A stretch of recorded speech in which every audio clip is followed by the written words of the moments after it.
Alright, this is the other XJ. It's not the cheap Jeep. And what we need to do here is drop the fuel tank, because every time we go to put gasoline in here, it acts like it's already full. And this is a new filler neck.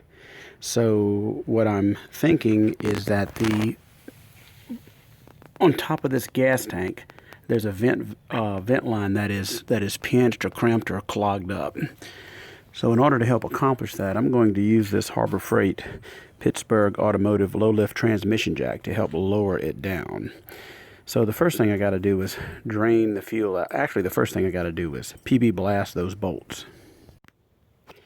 Of course, anytime you're working near fuel or any electrical items, you want to disconnect your battery. You don't want sparks near the fuel tank, that's for sure.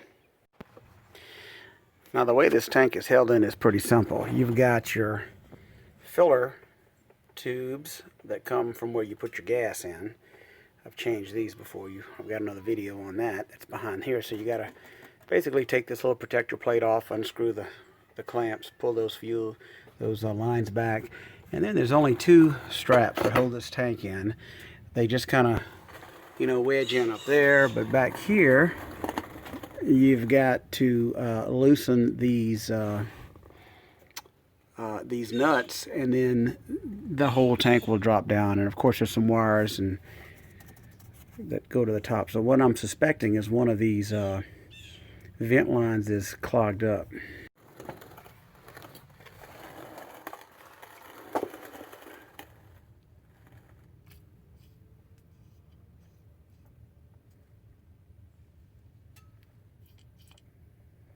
Let these soak for a while.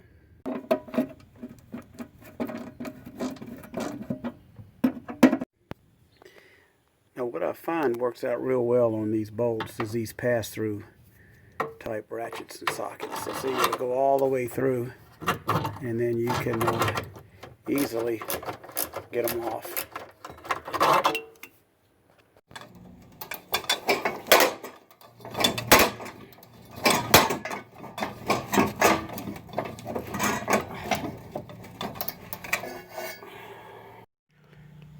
I need to drop this skid plate. I got one out. These things are rusted in bad. I've got this one almost out.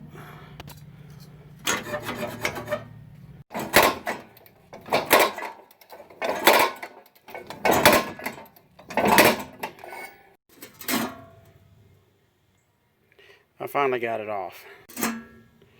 Alright, the reason you got to take this off is because this little tab right here bolts onto one of those, or it actually goes around one of those long bolts that hold the gas tank in. So in order to drop that, you've got to take this off. Fun.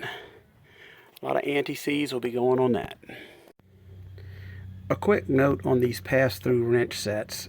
There's a hole all the way through it, so it comes with an extension, so you can get on a large, long bolt that a regular deep socket couldn't get on. So I can get all the way through here and easily do this. You see the bolt right there? Alright, I can't siphon. This thing's got about a half a tank of gas, and for some reason I can't siphon it out because of the way that the shape of that filler neck is. So I'm going to use this transmission jack, and I think this will work because not only is it low profile, but they make two of these. This is a smaller of the two. One's like a 900 pound and this one's 450, but it looks like it uses a 1/2 inch ratchet. So that way I can be right under there lowering it or raising it while I'm under there. And that's a lot easier than using a bottle jack or a floor jack. So we're going to try this. Alright, this thing comes with the jack, of course. 4 casters, some instructions, and it looks like that's the only assembly required. And 1/2 inch ratchet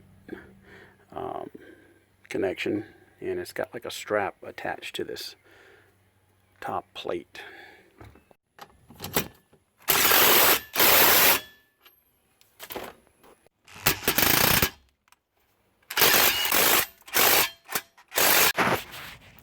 Alright, next thing I want to do is, as you can see, I've loosened these clamps that go to my filler hose. I've actually changed those filler hoses before, so that ought to come off pretty easy. Once you loosen these, all you've got to do is push up You don't have to take the bolt all the way off, so just push up on it and it'll come out of the little loop, and then you can, as you see, these straps are coming loose. This jack is going to work perfect, and then I'm going to lower it down. Good for an old man. You can see as I lower it, it is coming down.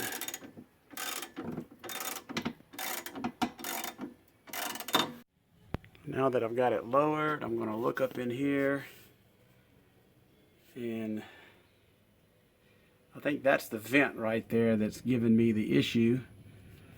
And this is your fuel pump, so I'm going to disconnect the whole thing and drop it and inspect everything. Before you proceed with dropping the tank, you've got to unplug your fuel pump right here. You just pull out that little red thing there, and there's a little piece you squeeze, and you just pull it out.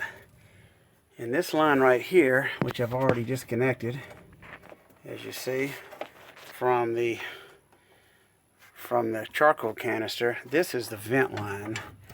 So it goes all the way to the top of the tank, and I'm suspecting this is what's clogged up.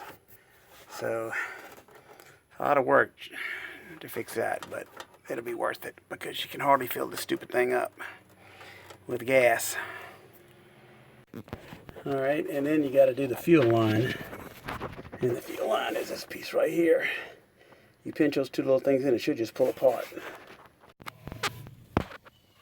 Alright, that wasn't too bad. So got the fuel pump disconnected, got the fuel line disconnected, and then I've got this little vacuum line, the vent tube disconnected. So let's take this thing out. Alright, I don't ever think I could have got it out without that, so that was definitely a good buy. Now I just got to drain the 5 or 10 gallons, whatever's left in this tank out, clean it up, and then this vent valve here I think is what the culprit is, so we're going to test that. Probably pull that fuel tank out and inspect all up in there too. I mean fuel pump. And that's what it looks like with no tank in it.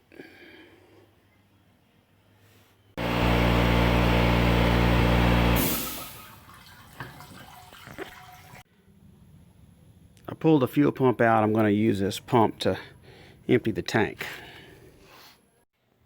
I was going to go ahead and put a new fuel pump in it, but I decided to check the records that I had from the previous owner, and sure enough, they put a fuel pump in it back in 2018, and that's not very old, so I'm not going to change that fuel pump.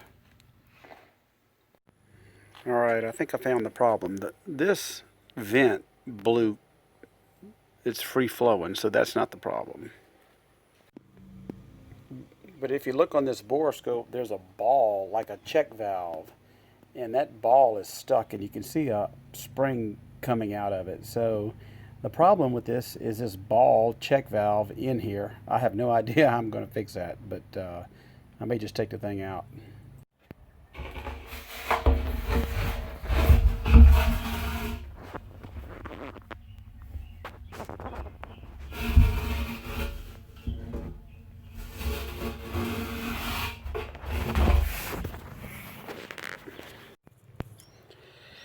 This is what this thing looks like. I don't know if that's an anti-siphon valve or something that keeps it from gas from spilling when you roll over. But either way, I think I'm taking it out. We've got the tank all cleaned inside and out. Good thing about these plastic tanks is that they don't rust, and that can be a big problem. So that's one good thing. This is clear now.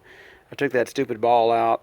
It's either that or buy a whole new tank, so hopefully that's not going to be an issue.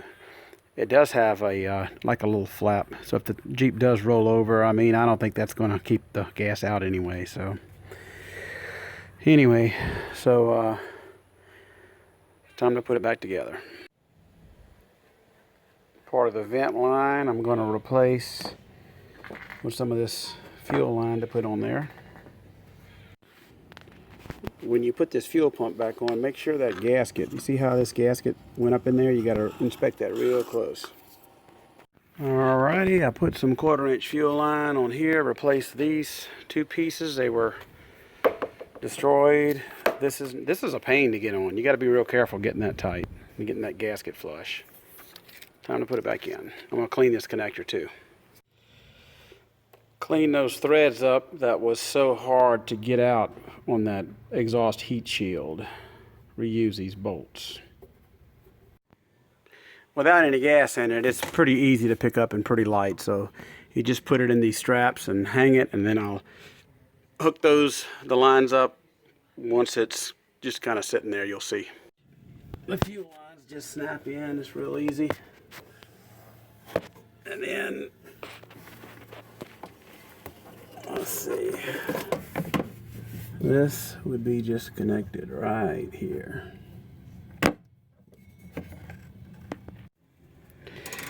I ended up using this to raise it up in there. Makes it a lot easier.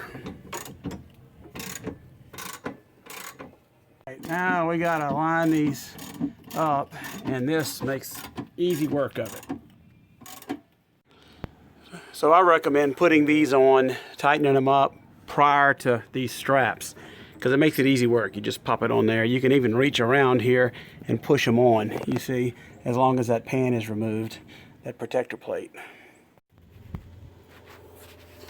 Well, this is how these things, you just take these straps, put them around there, and they just literally just hook and tighten up the bolt, and it will secure it up to the frame. Alright.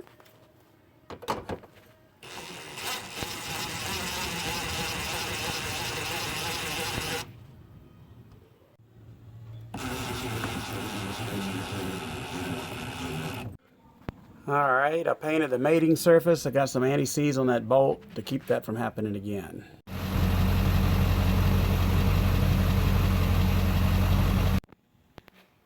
So this Harbor Freight transmission jack helped me out, 450 pounds.